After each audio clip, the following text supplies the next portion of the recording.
Hello, nandito kami ni Justin sa likod ng ama. Nasunugan yung likod ng ama kaya suspended ang klase. Wala kaming magagawa. Wala kaming magagawa. Dito lang kami sa taas, nanonood ng mga nag-aayos ng mga sunog.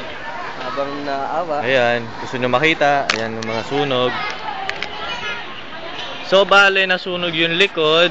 Walang natira. Puro abo.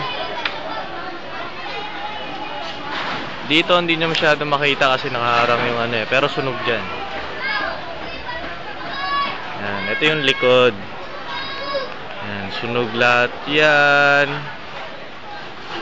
Nag-aayos sila ng mga nasunog.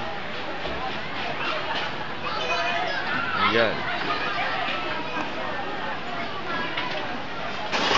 Ang daming mga sabog-sabog na nangyari dito. Oh? Oo. Sumasabog. So, sa likod ng ama dinala yung mga bumbero. Yan lang. Bye-bye.